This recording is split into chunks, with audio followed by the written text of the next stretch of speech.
I had been told that the interviewer was waiting for me outside in the hotel garden. The muffled oceanic roar of traffic rose steadily from the nearby road. She was sitting alone on a bench amid the raw planted beds and network of gravel paths, gazing down the hill toward the city where the snaking dark shape of the river wound through the old town, trapped by the intricate architecture clamped to its sides. The blackened spikes of the cathedral could be seen jutting above the rooftops. She had come directly from the train station on foot, she said, since in this city to go anywhere by car was effectively a diversion from one's aims. The post-war road system had been built, apparently, without the notion of traveling between 2 points. The giant freeways circled the city without penetrating it, she said. To get anywhere, you had to go everywhere. The roads were permanently jammed, while lacking the logic of a common destination. But it was perfectly pleasant as a short walk through the center. She stood up to shake my hand. Actually, she said, we've met before. I know, I said, and her huge eyes lit up for a second in her gaunt face. I wasn't sure you'd remember, she said. It had been more than 10 years ago, yet the encounter had stayed with me, I said. She had described her home and her life in such a way that it often returned to me during those years, and that I could still clearly recall. Her description of the town where she lived, a place I had never been to, though I knew it wasn't far from here, and of its beauty, had been particularly tenacious. It had often, as I said, returned to my mind, to the extent that I had wondered why it did. The reason, I thought, was that this description had a finality to it that I couldn't imagine ever attaining in my own circumstances. She had talked about the placid neighborhood which she had had her home with her husband and children, with its cobbled streets too narrow for cars to pass down, so that nearly everyone traveled by bicycle, and where the tall, slender gabled houses were set back behind railings from the silent waterways on whose banks great trees stood, holding out their heavy arms so that they made plunging green reflections in the stillness below, like mirrored mountains. Through the windows you could hear the sounds of footsteps on the cobbles below, and the hiss and whir of bicycles in their shoals and drifts. And most of all, you could hear the bells that rang unendingly from the town's many churches, striking not just the hours, but the quarter and half hours, so that each segment of time became a seed of silence that then blossomed, filling the air with what was almost a kind of self-description. The conversation of these bells held back and forth across the rooftops, its passages of debate, its longer narratives at matins and evening song, for instance, and most of all on Sundays, the repeating summons building and building until it was followed at last by the joyous, deafening exposition, comforted her, she had said, as the sound of her parents' lifelong conversation had comforted her in childhood. The rise and fall of their voices, always there in the next room, discussing and observing and noting each thing that happened, as though they were making an inventory of the whole world. The quality of the town's silence, she had said, was something she only really noticed when she went elsewhere, to places where the air was filled with the drone of traffic and of music blaring out of restaurants and shops, and the cacophony from the endless construction sites where buildings were forever being torn down and then put up again. She would come home to a silence that at those times felt so refreshing it was like swimming in cool water, and she would, for a period, be aware of how the bells, far from disturbing the silence, were in fact defending it. Her description of her life had struck me, I said to her now, as that of a life lived inside the mechanism of time. and whether or not it was a life everyone would have found desirable, it had seemed at the very least to lack a quality that drove other people's lives into extremity, whether of pleasure or of pain. She lifted her elegant eyebrows, her head tilted to one side. "That quality," I said.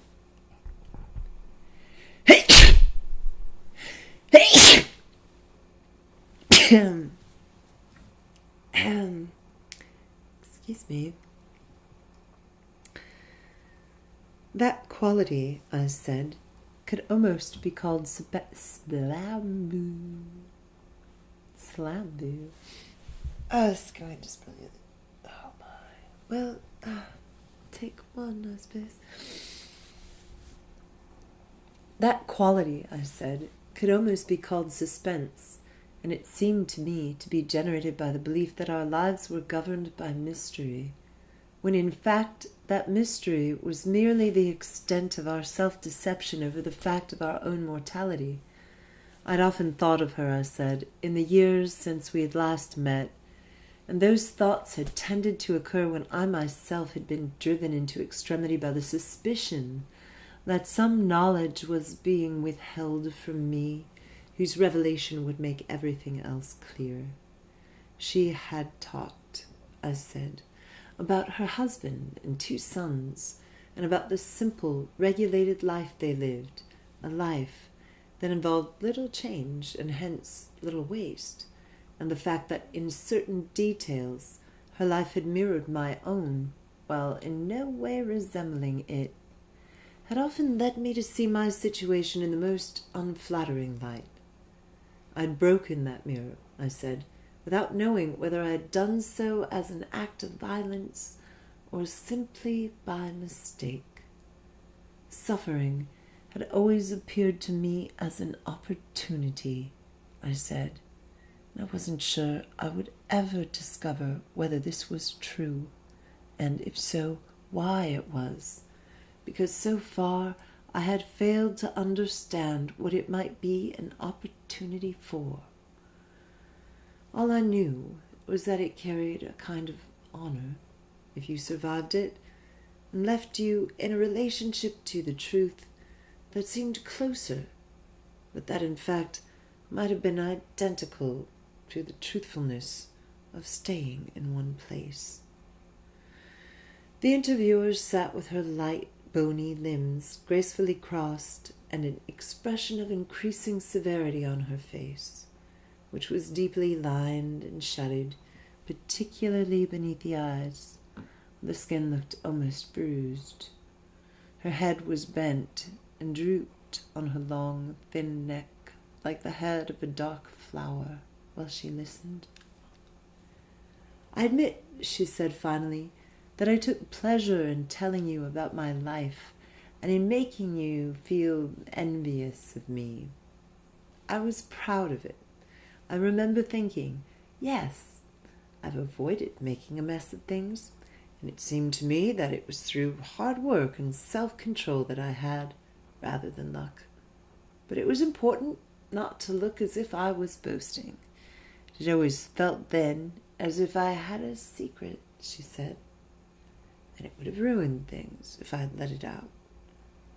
When I used to look at my husband, I knew that he had the same secret, and I knew that he would never tell it either because it was something we shared, like actors secretly share the knowledge that they're acting, which if they openly admitted to doing so would ruin the scene.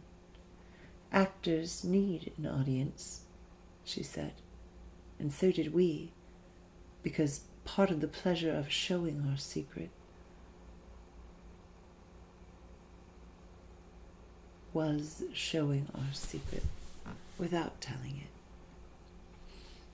Over the years, they had watched their contemporaries fall at one hurdle or another, and they had even tried to help in these emergencies, which only increased their feeling of superiority.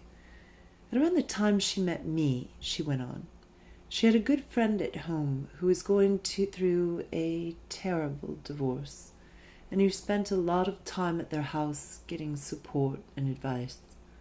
The two families had been close and had spent many evenings and weekends and holidays in one another's company, but now a completely different reality was revealed. Every day this friend would appear with some new story of horror. The husband had arrived with a van and taken all the furniture when she wasn't there, or he had left the children alone all weekend when it was his turn to have them. Then that he was forcing her to sell the home where they'd lived all their lives, going around all their friends saying the most awful things about her and poisoning their minds against her. She would sit at the kitchen table, the interviewer said, pouring out these stories in utter shock and dismay. My husband and I would listen and try to comfort her. But at the same time, it gave us a kind of pleasure to watch her, though we would never, ever have admitted to it to each other, because the pleasure was part of our unspoken secret. The fact was, the interviewer went on, that my husband and I had once envied this woman and the man she was married to, whose life at the time had seemed in numerous ways superior to our own. They were very lively and adventurous people, she said, and they were always setting off with their children on exotic travels. And they had very good taste, so their home was full of beautiful, unusual objects, as well as the evidence of their creativity and love of high culture. They painted and played musical instruments and read a tremendous number of books. And as a family, they behaved in ways that always seemed more free-spirited and fun than our own family activities managed to be. It was the only time when we were with them, she said, that I became dissatisfied with our own life and with our characters and our children's characters. I envied them because they seemed to have so much more than we had, and I couldn't see what they had done to deserve it. In short, she had been jealous of this friend who was very attractive and who nevertheless constantly complained about her lot, about the injustices of motherhood or the indignity of the domestic work involved in bringing up a family. Yet the one thing she never complained about was her husband. And perhaps for this reason, the husband became the thing the interviewer envied her for most of all, to the extent that he almost succeeded in making her own husband look inadequate to her. He was bigger, more handsome than her husband, extremely charming and sociable, and he possessed a formidable range of physical and intellectual talents, winning every game he played and always knowing more than anyone else on any subject. In addition, he was very domesticated and appeared to be the ideal father, spending all his time gardening and cooking with the children and taking them on camping and sailing trips. Most of all, he was sympathetic to his wife's complaining, and was always egging her on to become more and more indignant about the travails and oppressions of womanhood, which he himself did so much to relieve her of. My own husband, she said, was physically unconfident and also spent so much of the time in his law office that he missed out on many of our family routines, and these failures, which were the cause of private feelings of resentment and anger for me, I energetically concealed, boasting instead about his importance and how hard he worked, to the extent that I almost succeeded in denying those feelings to myself. Only when we were with this other couple did the truth threaten to become apparent, and I wondered sometimes whether my husband had ever guessed my thoughts, or might even have privately suspected me of being in love with this other man. But if it was love, the interviewer said, then it was of the kind the Bible calls covetousness, and my friend's husband enjoyed nothing more than being coveted. Never have I met a man so dedicated to maintaining appearances, she said, to the extent that I came to see something almost female in him. Despite the manliness of his persona, I felt a great kinship with him, and never more than when I was boasting about my husband's slavish dedication to his work, and he was likewise taking his wife's part in describing some undignified aspect of her life as a woman. In a way, we recognized one another. We liked one another as a way of liking ourselves, although, of course, nothing was ever said, because then the picture we had made of our lives would have been completely ruined. My friend once told me, she went on, that her mother had said to her that she didn't deserve her husband, and that at the time, the interviewer said, I privately agreed, but in the divorce, those words took on an entirely opposite meaning. With each fresh story she heard at the kitchen table, she said, she was forced to wonder more and more about the character of this man, which she had at one time found so appealing, and even now, with the evidence before her, had trouble condemning. And she would look at her own husband sitting patiently, kindly, while their friend talked, though he was exhausted from work and hadn't even had time to change out of his suit, and she would feel astonished anew at her good sense in choosing him. The more terrible things her friend said about the other man, the more she hoped no one had noticed how much she had liked him, to the extent that she began to criticize him harshly, even though she still secretly thought the friend might be exaggerating the things he had done.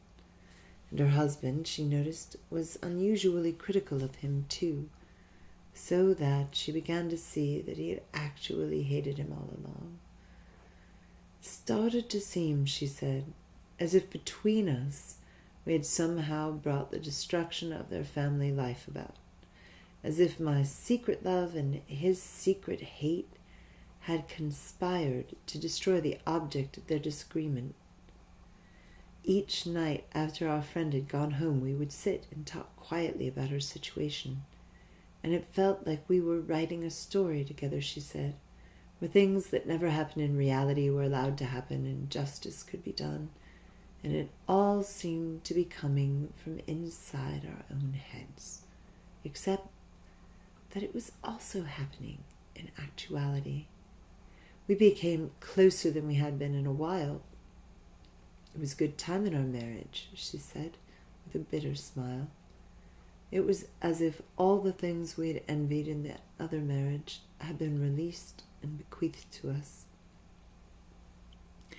She turned her head, still smiling, and looked down the hill toward the city, where the cars were moving in swarms along the roads beside the river. The distinctive shape of her nose, which from the front slightly marred her fine-featured face, in profile attained beauty. It was upturned and snub-ended and had a deep V in its bridge, as though someone had drawn it with a certain license to make a point about the relationship between destiny and form. I said that while her story suggested that human lives could be governed by the laws of narrative and all the notions of retribution and justice that narrative lays claim to, it was, in fact, merely her interpretation of events that created that illusion.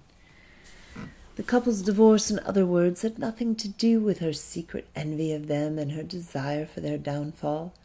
It was her own capacity for storytelling, which, as I had already told her, had affected me all those years ago, that made her see her own hand in what happened around her. Yet the suspicion that her own desires were shaping the lives of other people and even causing them to suffer did not seem to lead to her to feel guilt. It was an interesting idea, I said, that the narrative impulse might spring from the desire to avoid guilt rather than from the impulse, as was generally assumed, to connect things together in a meaningful way, that it was a strategy calculated, in other words, to disburden ourselves of responsibility. But you believed my story all those years ago, she said, despite the fact that I didn't expect you to, and that probably I only wanted to make my life seem enviable so that I could accept it myself. My whole career, she said, has involved interviewing women, politicians, feminists, artists, who have made their female experience public and who are willing to be honest about one aspect of it or another. It has been up to me to represent their honesty, she said, while at the same time being far too timid to live life in the way that they do, according to feminist ideals and political principles. It was easier to think, she said, that my own way of life involved its own courage, the courage of consistency. And I did come to revel in the difficulties such women experienced, while at the same time appearing to sympathize with them.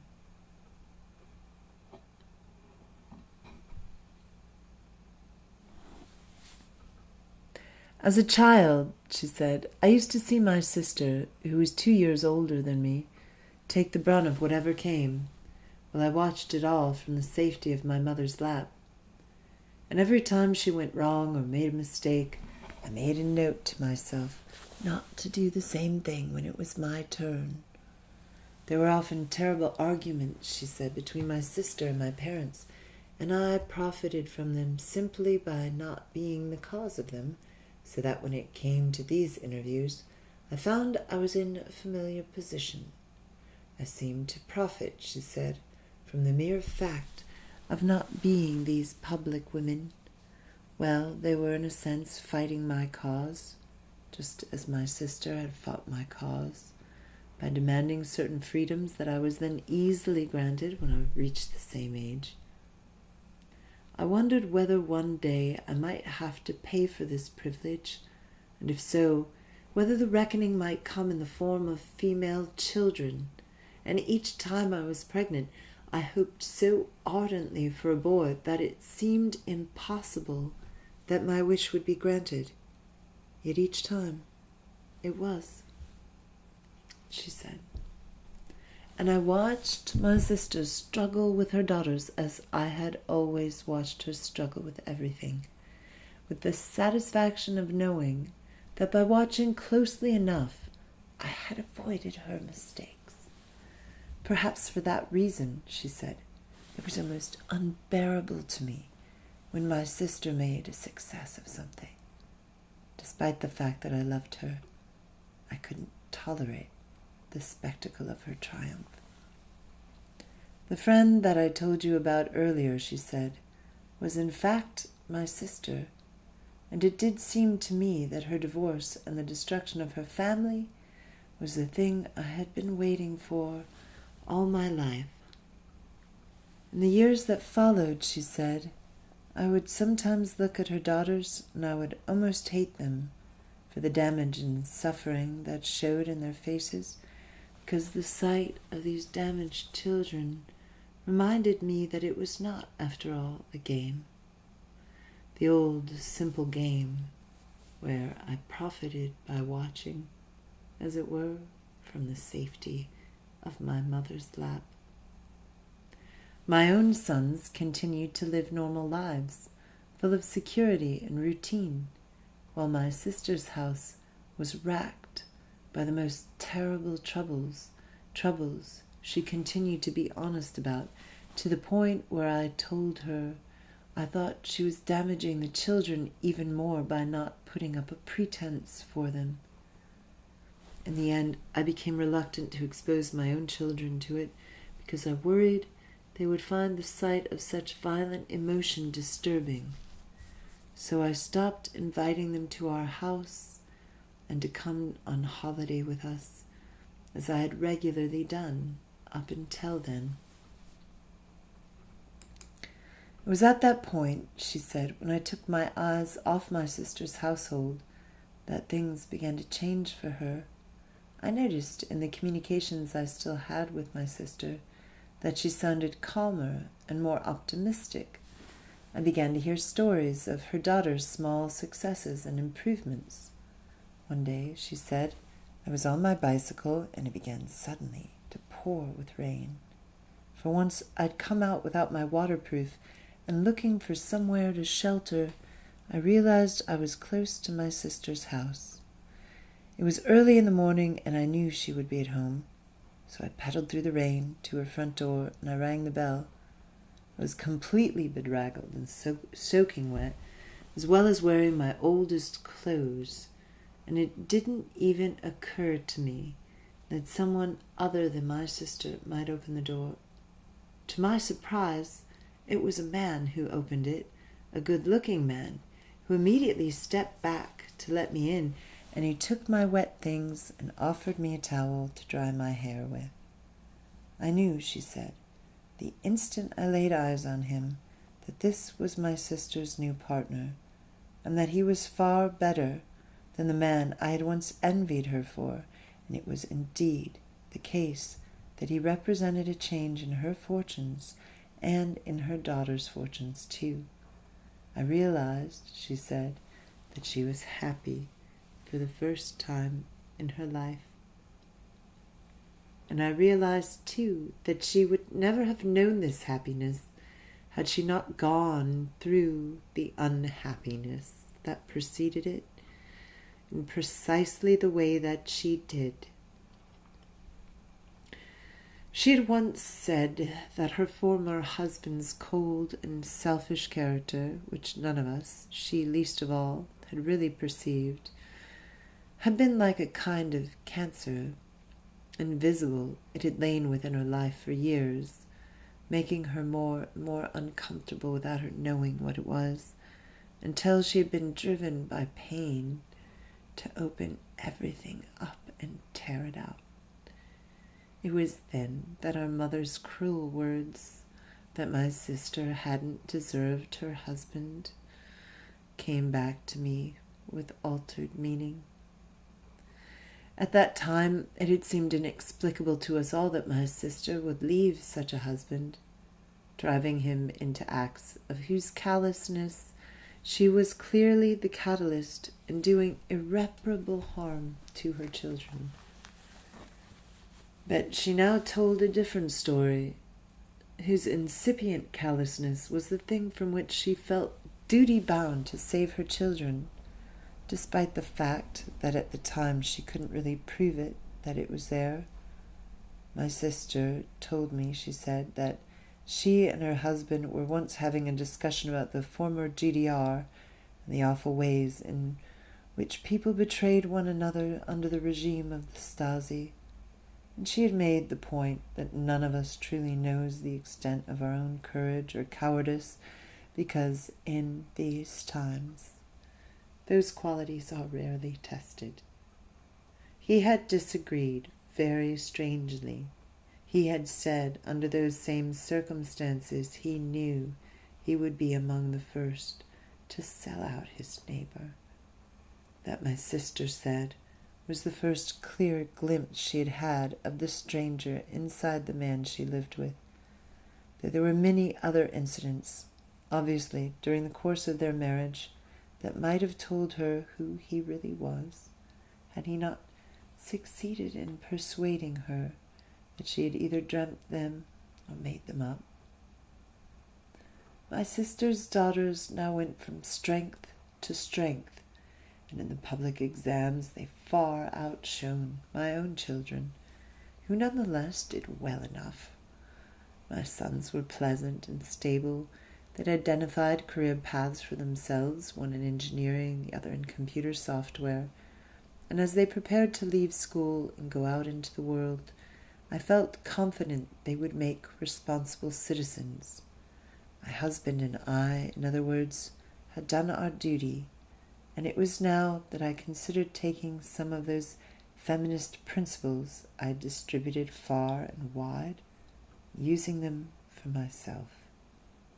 The truth was that I had long wondered what might lie outside the circumscribed world of my marriage, what freedoms and pleasures might be waiting for me there. It seemed to me that I had behaved honorably toward my family and my community, and that this was a moment in which I could, as it were, resign without causing anger or hurt, and get away under the cover of darkness. and part of me believed that I was owed this reward for those years of self-control and self-sacrifice, but another part merely wanted to win the game once and for all, to show a woman like my sister that it was possible to gain freedom and self-knowledge without having to smash up the whole world in public in the process.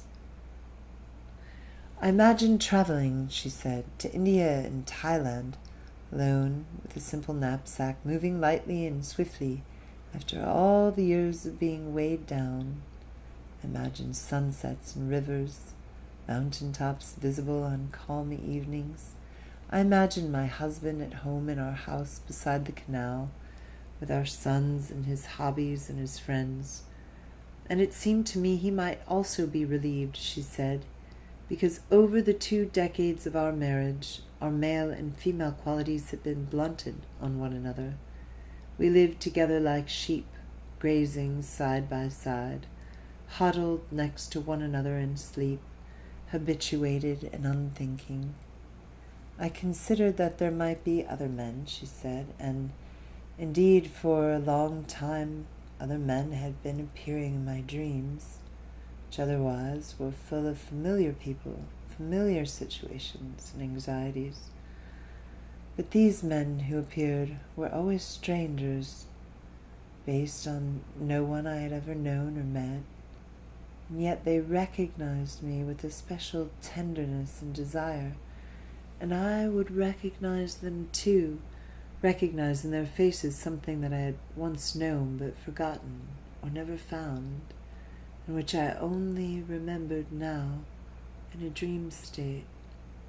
Of course, I could never tell anyone about these dreams, from which I woke feeling the most unbearable, exquisite happiness that quickly grew cold in the dawn light of our room and became disappointment. I've always been impatient with people who talk about their dreams, she said, but I had a powerful desire to tell someone about these dreams of mine. Yet the only person I could think of to tell, she said, was the man in the dream himself. At around this time, she went on, my husband began to change in ways that were so small they were impossible to identify, and at the same time impossible to ignore. It was almost as if he had become a copy or forgery of himself, someone otherwise identical, who nonetheless lacked the authentic quality of the original. And indeed, wherever I asked him what was wrong, he would always say the same thing, which was that he wasn't feeling quite himself. I asked our sons if they had noticed anything, and for a long time they denied it. But one evening, after 3 of them had gone together to a football match, something they did regularly, they admitted that I was right, and that he was somehow different. Again, it was impossible to say what the difference was, since he looked and behaved as normal.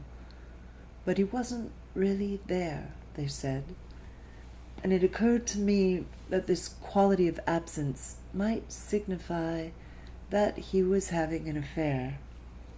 And indeed, one evening, in the kitchen, shortly afterward, he suddenly said, very somberly, that he had some news for me.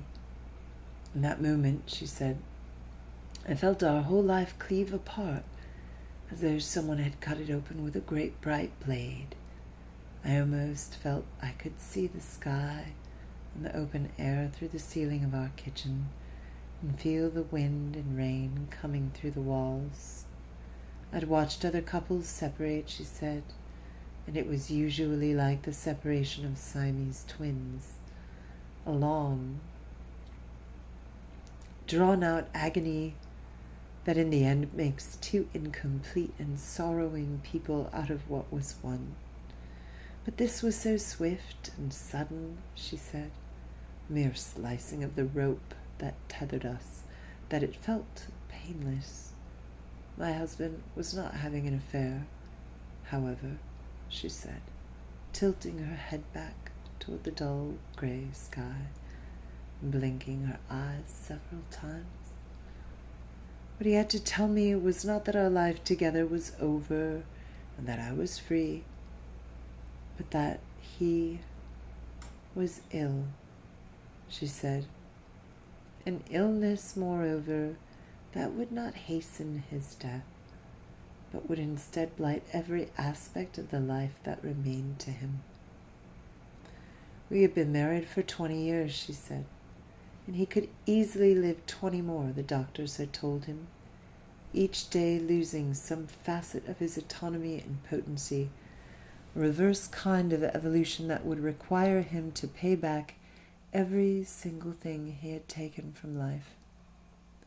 And I, too, would have to pay, she said, because the one thing that was forbidden to me was to desert him in his time of need, despite the fact that I no longer loved him, and perhaps I'd never really loved him, and that equally he might not have ever loved me either.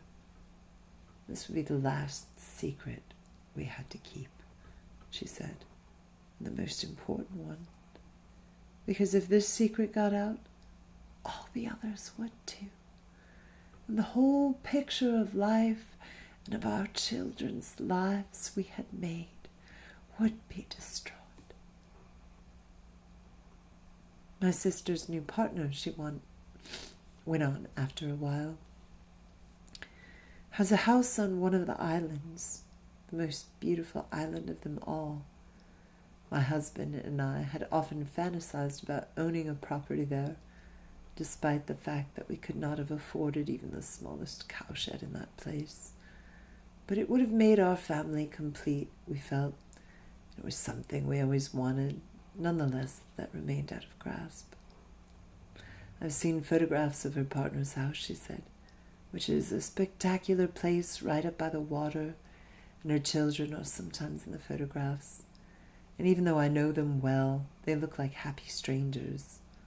But I've never been to that house, she said, and I will never go, despite the fact that my sister increasingly spends all her time there, and even manages to complain about certain aspects of it, so that I've wondered whether one day she will reject it, as she has rejected nearly everything else she's been given. I no longer know what goes on inside my sister's head, she said, because she no longer tells me, and it is this fact that her life now has a secret of its own that proves to me she will,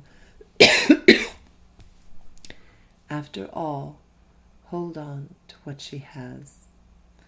I sense that she would like never to see me again, and perhaps even never to see anyone.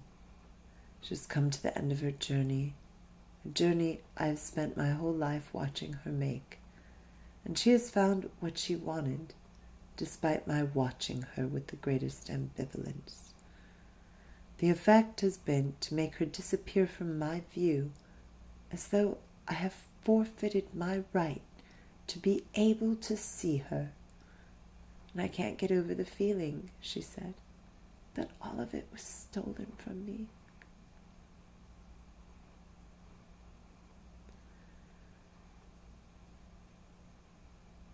She was silent for a while.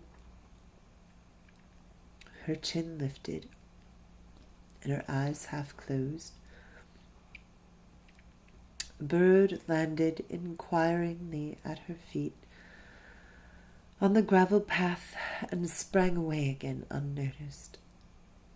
Now and again, she continued presently, I've met people who have freed themselves from their family relationships, yet there often seems to be a kind of emptiness in that freedom, as though in order to dispense with their relatives, they had to dispense with a part of themselves, like the man trapped in the glacier who cut off his own arm, she said with a faint smile. I don't intend to do that. My arm occasionally hurts me, but I see it as my duty to keep it.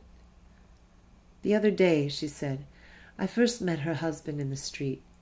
He was walking along, holding a briefcase and wearing a suit, and I was surprised, because this businessman's attire was something I'd never associated with him. He'd always been bohemian, an artistic kind of person, and the fact that he would never stoop to working in an office, even if it meant his family was hard up, and condescended to the people who did, was one of the things that I had guessed had riled my husband about him. My sister had earned the money in their household, and had even claimed, as a matter of feminist principle, to be glad that she did. But after their divorce, I suppose he eventually had to fend for himself. In fact, I'd privately admired his contempt for conventional men, and indeed I secretly shared it, so it was a surprise to me, as I say, to see him apparently dressed as one. We approached each other in the street, and our eyes met. I felt my old fondness for him spring up, in spite of everything that had happened. When we drew close enough, I opened my mouth to speak, and only then did I see the expression of utter hatred on his face. So that for a moment I thought he might actually be about to spit at me. Instead, as he passed me, he hissed. It was a sound, she said, such as an animal would make, and I was so shocked that I simply stood there in the street for a long time after he had walked away. The bells began to ring, she said, and at the same time it started to rain, and I stood with my eyes fixed on the pavement where the water was beginning to gather and to show the buildings and the trees. And the people upside down in reflection. The bells rang and rang, she said, and it must have been some special occasion, because I didn't think I had ever heard them ring for so long, to the point where I believed they would never stop. The melody they played got wilder and wilder and more nonsensical, but for as long as they rang, she said, I was unable to move. So I stood there, with the water running down my hair and over my face and my clothes, watching the whole world gradually transfer itself into the mirror at my feet. She fell silent, her mouth stretched in a strange grimace, her huge eyes unblinking, and the declivity of her nose a well of shadow in the changing light of the garden. You asked me earlier, she said to me, whether I believed that justice was merely a personal illusion.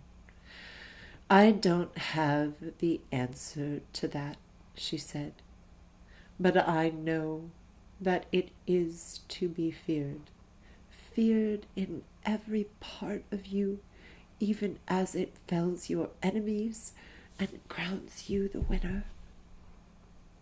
Then, without saying anything more, she began to put her things in her bag with the light, quick movements, and turned to me with her hand outstretched. I took it and felt the surprising smoothness and warmth of her skin. And I think I have everything I need, she said. In fact, I looked up all the details before I came.